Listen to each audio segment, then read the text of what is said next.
Ghibli image നിങ്ങൾ ഉപയോഗിക്കുന്നുണ്ടോ?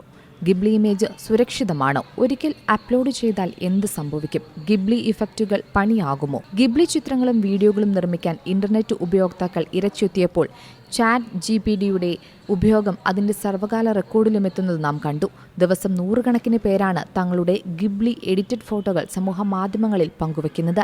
ഈ ട്രെൻഡ് വൈറലായതോടെ മാർച്ച് 30 വൈകുന്നേരം 4 മണിയോടെ ChatGPT സെർവറുകൾ തകരാറാകുന്ന സ്ഥിതി വരെയുണ്ടായി. എന്നാൽ ഇതേ സമയം തന്നെ സ്വകാര്യ വ്യക്തികളുടെ ചിത്രങ്ങൾ AI സംവിധാനത്തിലേക്ക് അപ്ലോഡ് ചെയ്യുന്നത് ഭാവിയിൽ പണി തരുമോ എന്നുള്ള ചർച്ചയും ഒരു വശത്ത് ചൂടുപിടിച്ച് നടക്കുന്നുണ്ട്. നമുക്കറിയാം, AI ഇമേജ് എഡിറ്റിംഗ് ടൂളായ ഗിബ്ലി ഇന്റർനെറ്റിൽ തരംഗമാവുകയാണ്. ദശലക്ഷക്കണക്കിന് ഉപയോക്താക്കൾ സ്വന്തം ചിത്രങ്ങൾ ഗിബ്ലി സ്റ്റൈൽ ആനിമേഷനുകളാക്കി മാറ്റിക്കഴിഞ്ഞു. അതിനാൽ തന്നെ ഇപ്പോൾ ഗിബ്ലി ഇഫക്റ്റുകൾ ഉപയോഗിക്കുന്നതുമായി ബന്ധപ്പെട്ട അപകട സാധ്യതകളെക്കുറിച്ച് സൈബർ സുരക്ഷാ വിദഗ്ധരും മുന്നറിയിപ്പ് നൽകുന്നുണ്ട്. ഓപ്പൺ എയിൽ നിന്നുള്ള ഈ ഇഫക്റ്റ് ഉപയോക്താക്കളുടെ സ്വകാര്യ ഫോട്ടോകളെ അപകടത്തിലാക്കുമെന്നാണ് വിദഗ്ധർ ചൂണ്ടിക്കാട്ടുന്നത്. സുരക്ഷയിൽ ആശങ്കകൾ പങ്കുവച്ച നിരവധി വിദഗ്ധർ സോഷ്യൽ മീഡിയയിൽ രംഗത്തെത്തിയിട്ടുണ്ട്. വ്യക്തികളുടെ സ്വകാര്യ ചിത്രങ്ങൾ ChatGPTയിൽ എത്തുന്നുവെന്നും ഇത് AI മോഡലുകളെ കൂടുതൽ പരിശീലിപ്പിക്കാൻ ഉപയോഗിക്കാമെന്നും സൂചിപ്പിക്കുന്നു.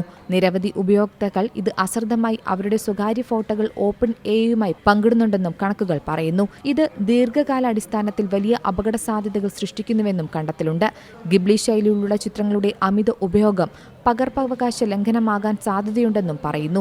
ഗിബ്ലി ടൂളുകൾ ഉപയോഗിക്കുന്ന ഉപയോക്താക്കൾ തങ്ങളുടെ സ്വന്തം ഇഷ്ടപ്രകാരം ചിത്രം നൽകുന്നതിനാൽ ഇതിന് നിയമപരമായിട്ടുള്ള എന്ത് പ്രശ്നങ്ങൾ വന്നാലും അതൊരിക്കലും കമ്പനിയെ ബാധിക്കില്ലെന്നാണ് പറയുന്നത്. നിയമപരമായ പരിമിതികൾ നേരിടാതെ ഈ ചിത്രങ്ങൾ ഉപയോഗിക്കാൻ ഉപയോക്താക്കളുടെ പൂർണ്ണ സമ്മതമില്ലാതെ കമ്പനിക്ക് കഴിയുമെന്നും സാങ്കേതികവിദ്യയുടെ വിമർശകർ വാദിക്കുന്നുണ്ട്. അതുകൊണ്ട് തന്നെ ഈ ചിത്രങ്ങൾ അപ്ലോഡ് ചെയ്യരുതെന്നും സൈബർ വിദഗ്ധർ മുന്നറിയിപ്പ് നൽകുന്നു. മാത്രമല്ല, വ്യക്തിഗത വിവരങ്ങൾ ദുരുപയോഗം ചെയ്യപ്പെടുന്നതിനോടൊപ്പം ഉപയോക്തൃ വിവരങ്ങൾ ഹാക്കർമാരുടെ കൈകളിലെത്താനും സാധ്യതകൾ കൂടുതലാണ്. വ്യാജ ഓൺലൈൻ ഐഡന്റിറ്റികൾ സൃഷ്ടിക്കാൻ ഈ ചിത്രങ്ങൾ ദുരുപയോഗം ചെയ്തേക്കാമെന്നും മുന്നറിയിപ്പുണ്ട്. National desk, Zee Malayalam news. ഏറ്റവും പുതിയ വാർത്തകളും വിശേഷങ്ങളും വിരൽ തുമ്പിലറിയാൻ സീ മലയാളം ന്യൂസ് എല്ലാ ഡിജിറ്റൽ പ്ലാറ്റ്ഫോമുകളിലും ലഭ്യം.